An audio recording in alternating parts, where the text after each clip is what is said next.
Every lie we tell incurs a debt to the truth.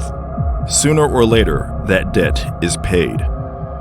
Valery Legasov's forceful statement before a powerful panel of men who might be willing to let the world die to maintain a lie is not as heartening or inspirational as one would hope it to be. Throughout the terrifying television series Chernobyl, it becomes apparent that the eventual cost of lies, as Legasov puts it later, is not always paid by the liars. In fact, throughout history, debts to the truth are more often paid for with the lives of people who refused to lie or who otherwise had nothing to do with the deception.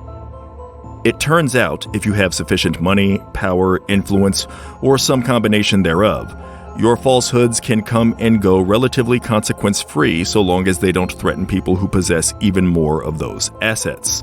Or as long as your lie isn't devoid of even an implausible path of deniability. The tragic disaster of the 2014 MV Sewol ferry capsizing was preceded and facilitated by corruption and incompetence. These issues cropped up again during and after the horrific event that took 304 lives, most of them high school students who were lied to about the situation, told to stay in their cabins by crew members who knew the sinking was imminent and inevitable. In the aftermath, attempts to deflect blame, deny responsibility, save face, or otherwise deceive grieving families and the South Korean public at large were staggering in both brazenness and futility. Lies told about the number of survivors and rescue operations, to name just two of the most egregious lies, were so easily and inevitably disproven it's almost impossible to believe that the liars themselves thought they would be so effective. It's as if they thought their words could warp reality, or they were abnormally averse to the truth. This was very, very far from the first instance of powerful people being so committed to obvious deception that it would be incomprehensible if not for the wealth of history that shows it can be effective. I actually felt compelled to return to this script to add the most infamous, latest example of someone trying this, that of course being the Russian military's invasion of the Ukraine, where Vladimir Putin and his constituents have insisted on not calling an invasion, not calling a war, claiming they're operating in the interest of staving off mass casualties while actually causing mass civilian casualties. I could go on. Meanwhile, here in the States, certain politicians and pundits have in one breath praised Putin, then in the next breath, when it finally became apparent that publicly aligning yourself with a warmonger was a bad thing, castigated Putin as if expecting no one to remember that they had ever fawned over him. And it won't be nearly as ludicrous as it should be if they turn out to be right in hoping that people are fooled. Dictators have often referred to themselves as diplomatically elected popular leaders. Totalitarian governments have frequently worked the words democratic or republic or both into the names of their nations. On the corporate front, long after it was undeniable that smoking was a potentially severe health hazard, the tobacco industry engaged in, quote, decades of deceit and actions that cost millions of lives. That quote taken directly from a health policy article written by Kelly Brownell and Kenneth Warner. Infamous financial fraudsters from the Enron executives to Bernie Madoff to many more managed to get away with their crimes for far longer than they should have because people who could have stopped them sooner ignored obvious signs that something was amiss, in some cases because it was to their benefit to look the other way.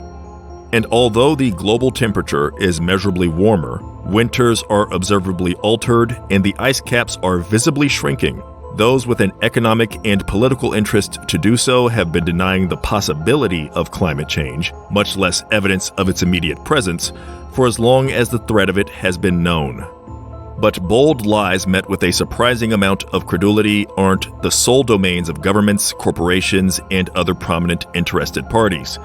Individuals have entangled themselves in webs of lies and managed to maneuver within them freely, at least for a time. This is often done at the expense of emotionally compromised people who have undergone a tragedy that seems to have left them desperate to believe in an improbable positive outcome. Serial impersonator and French conman Frédéric Bourdin, the subject of the 2012 film The Imposter, tried to make a career of pretending to be various missing children, including, most notoriously, Nicholas Barclay, a San Antonio boy who went missing in the summer of 1994. Bourdain claimed to be the missing Nicholas, and despite not resembling the boy in glaring ways, including having a different eye color and different natural hair color, he was briefly accepted by the family. In the film, he theorizes that the family did this out of self-interest to conceal their own dark secret, but it's a theory concocted by a known serial liar preying on the family of a missing child, one who would attempt similar duplicities multiple times afterward, so I'm disinclined to buy into it. Bourdain had his predecessors aplenty, however. Many people have claimed to be either of the two youngest members of the assassinated Romanov family, Anastasia or Alexei. At least a few of those imposters, however, are known to have suffered from degrees of mental illness that may call into question whether they sincerely believed they were who they claimed to be, or were cognizant of any deception. The same could not be said of Arthur Orton, aka Thomas Castro, the man who turned up pretending to be the missing Roger Tichborne. The missing adult son of the wealthy Tichborne family, Roger almost certainly died at sea in a shipwreck in 1854. But since the ship was never found, no bodies ever recovered, his mother held on to the hope that her son had miraculously survived. In came Orton, professing to be Roger and winning over many believers, including Roger's mother for a time, despite, as with Bourdain, having clear physical discrepancies with the person being impersonated, and despite him getting several facts wrong about Roger's life when asked. Even after it was all but indisputably settled and proven in court that he could not be Roger Tichborne, Orton still had people willing to send him money as a show of support for his false claim.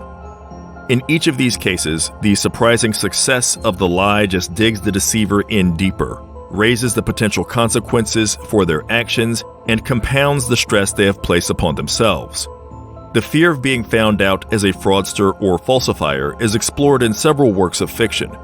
Recently, while not a story that examines literal impersonation, the film Uncut Gems was lauded for its anxiety-capturing portrayal of a man juggling several lies simultaneously, issuing empty reassurances to multiple people in his life while trying to keep them from intersecting in any way that will reveal the truth, and while pretending to be a number of things that he is not. Howard Ratner is a philanderer pretending to be a family man, a degenerate gambling addict pretending to be a gambling savant, a reckless and somewhat clueless charlatan pretending to be a clever businessman. The pressure of his incessant lying is evident, but also seems like a drug he can't kick, even as it threatens to tear his life apart or simply end it. In many works of fiction, even the most unprincipled anti-hero or villainous protagonist who devotes themselves to a grift or a grander scheme is made far savvier than Adam Sandler and the Safdie brothers made Howard Ratner.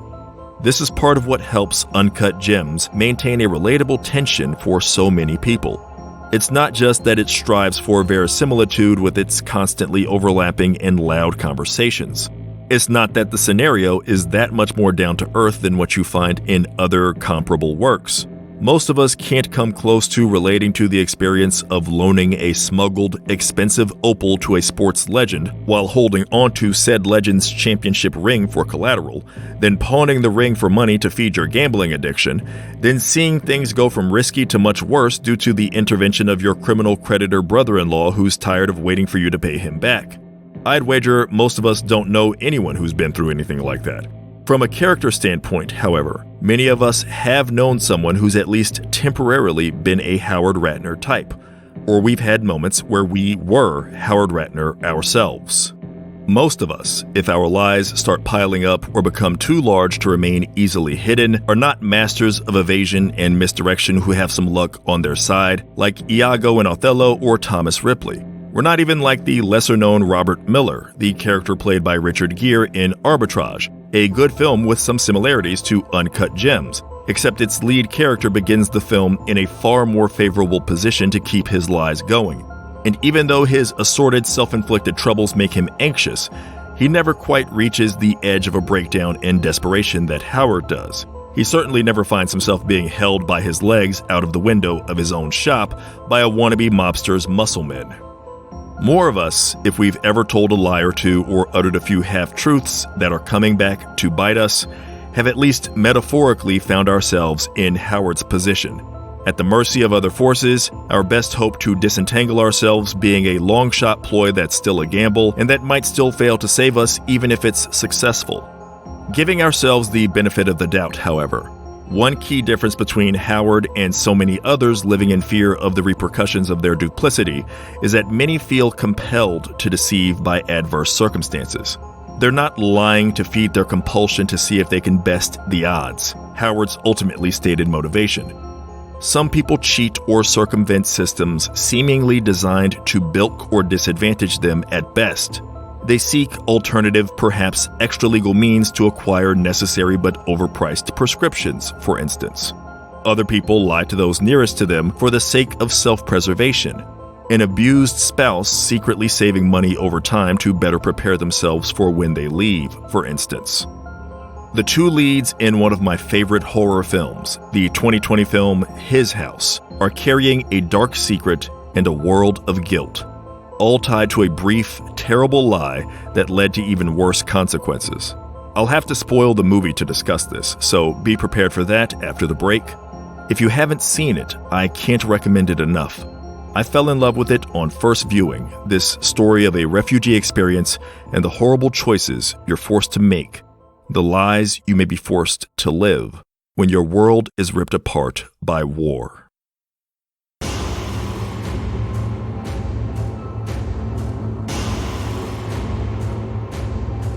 Bol and Rial are a couple, refugees from South Sudan trying to prove they can assimilate and meet the conditions necessary to become members of English society.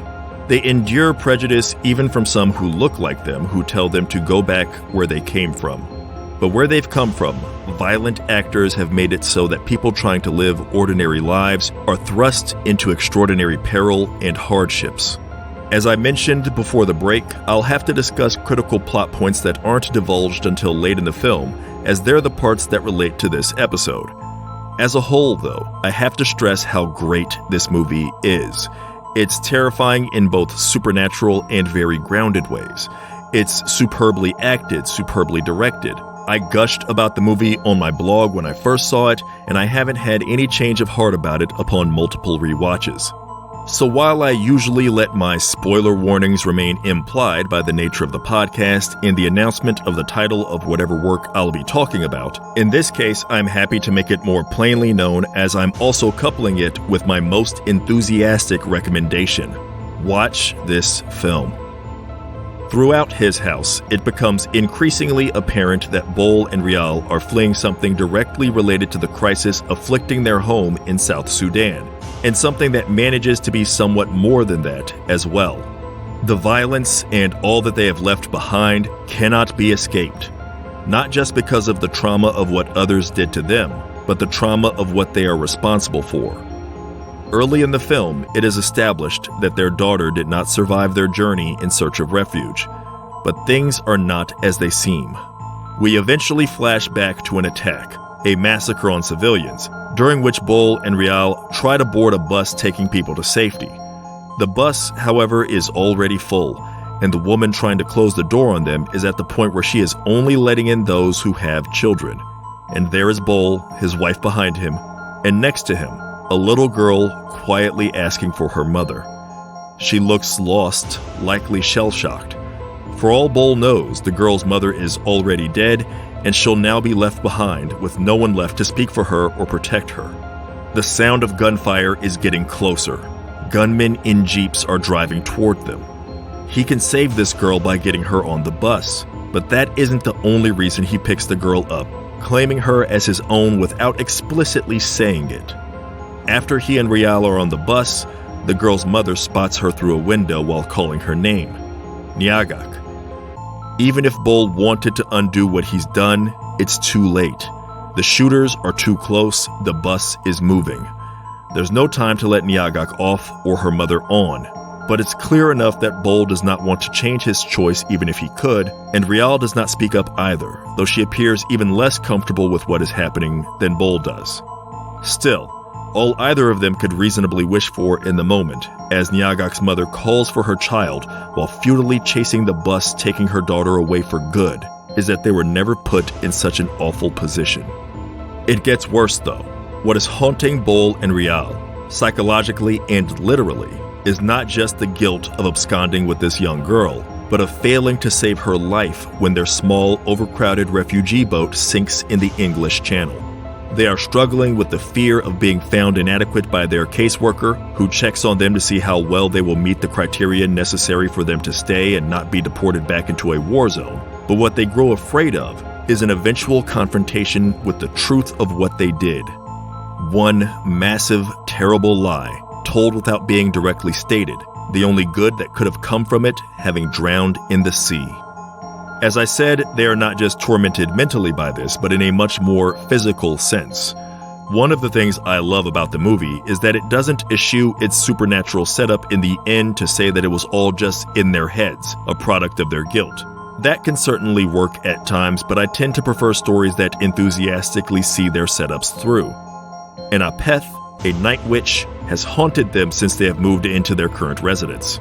Rial is sure of this, but Bol maintains his denial for as long as he can.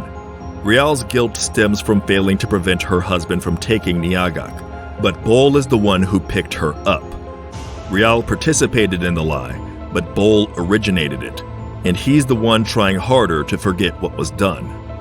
In one of my favorite scenes, the Night Witch takes him back to the turbulent waters and gives Bol a vision of Niagak rising above the surface, glaring at the man who took her from her mother only to let her die in the sea.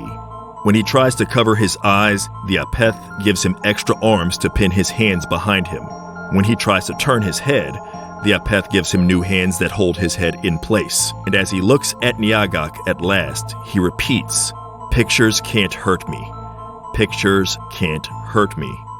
He earlier tells this to the Night Witch, that it is merely casting illusions, pictures, that can do him no real harm. But it takes on a different meaning when he's confronted with a visualization of his great sin. Bol wants to believe that's all Niagak's phantom in the water represents, a picture. Not something he lived through or deserves to be held accountable for, nothing of the sort. More like a memory confined to a static image. Something you can put away in storage and never look at again if that's what you wanted. It's a lie he has to tell himself that he needs to believe is true enough because he's in no danger of being found out by anyone else. Rial knows what he did, but it's not on the radar at all for his caseworker, and everyone else around them is a stranger. He's afraid of his own mind fully unpacking the ramifications of his life-saving lie and unleashing a wave of remorse he won't survive. He's not afraid anyone else might uncover his past. He's afraid to face himself. The Apeth wants his flesh and blood, his life, as payment for what he has stolen, and it even offers to return Niagak to Rial in exchange for Bol. Of course, sacrificing him would be, in a way, divorcing herself from any culpability when, again, she was there when it initially happened. She could have tried to stop him. But as I mentioned in episode 14, Losing Control, the average person only has so much control over a decision made at gunpoint. And as wrong as what Bol and Rial did was, one might find just enough grace to grade their sin on a bit of a curve. In the end, instead of sacrificing Bol's life to the Apeth, they sacrifice Bol's desire to live as forgetfully and as guilt-free as possible.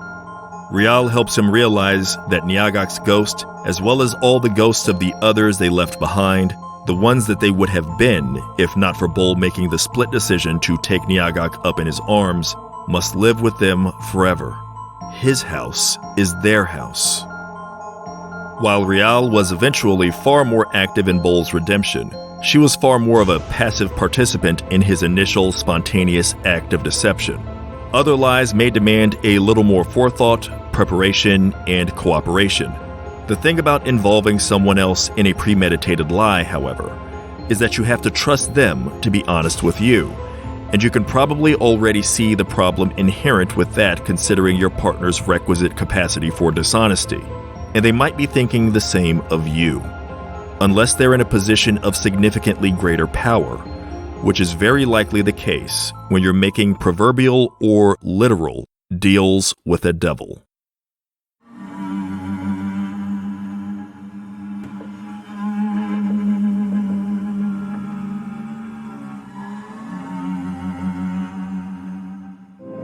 Wake is a short film made by Bree Newsome in 2010. A classically Faustian horror story, its inciting incident involves a woman, Charmaine, watching her elderly father Ezra suffer a heart attack on the front porch of their home.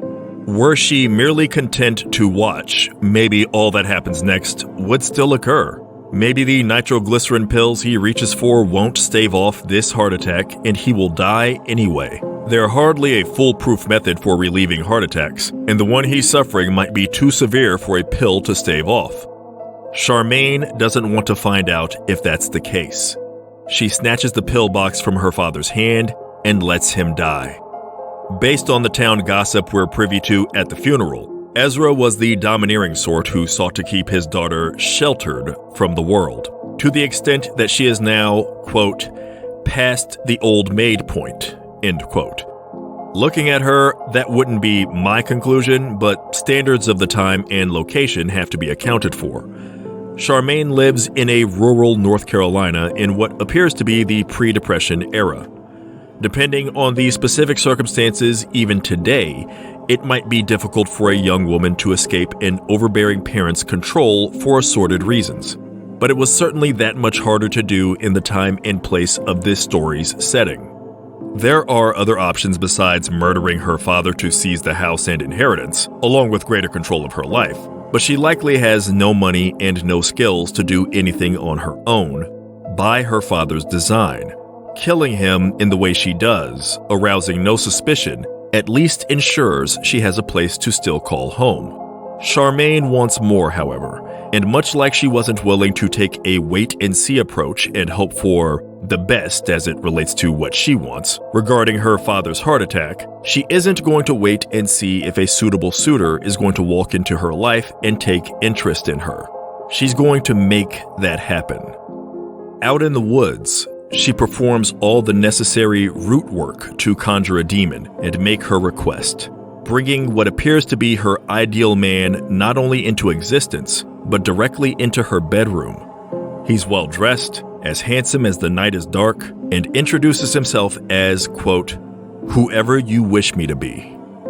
She makes him a well-to-do doctor from the city of Wilmington, and he makes the intended impression on the ladies from the church when they come to pay a visit. His infernal origins, however, have made him more and worse than she could have imagined. Information the devil in the woods knew well, but withheld.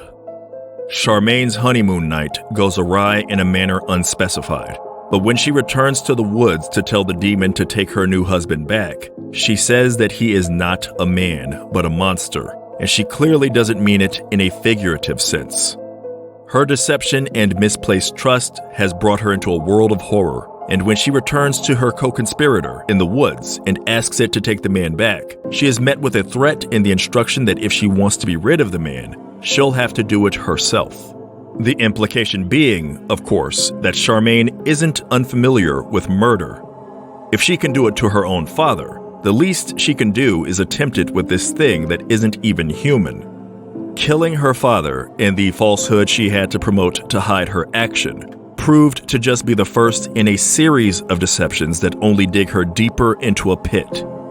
By the end of the film, she is left literally carrying possibly her grimmest secret yet, a physical burden that, based on how it was conceived, can only bring more pain and horror into her life and possibly into her afterlife.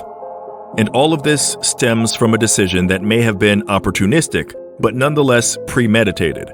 The fact that she was unhappy under her father's strict rule was probably pretty easy for her friends and neighbors to observe, or at least speculate about.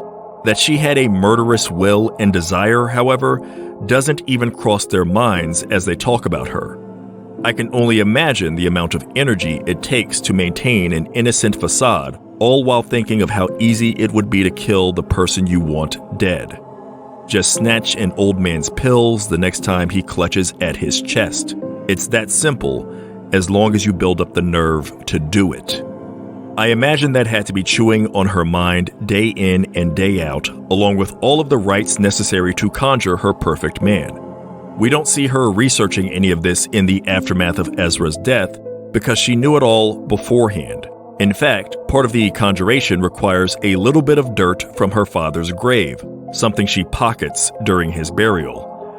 This had been on her mind for quite some time, and with such a plan in place, as she's contemplating it and waiting for the moment to present itself and mustering the will to see it all through, one thing that clearly slipped her mind is, what if I'm also being plotted against?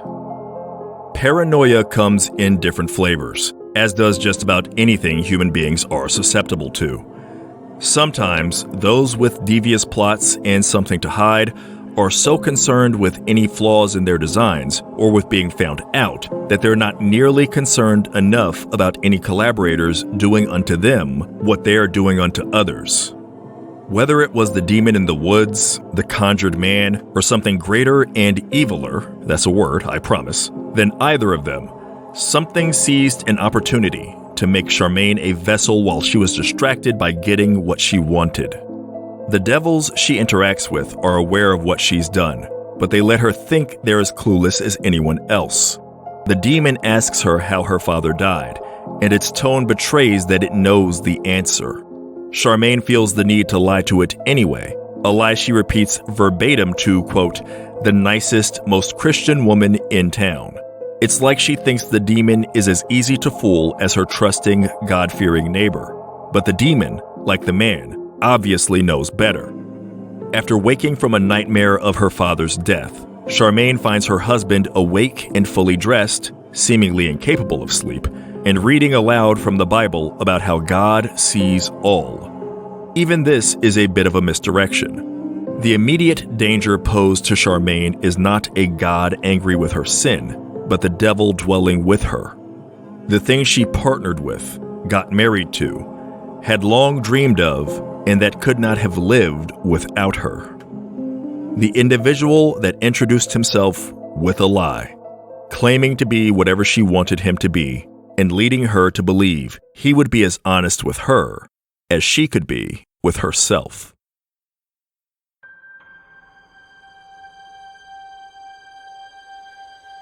Thank you for listening to the Healthy Fears podcast, written, produced, and narrated by Johnny Compton.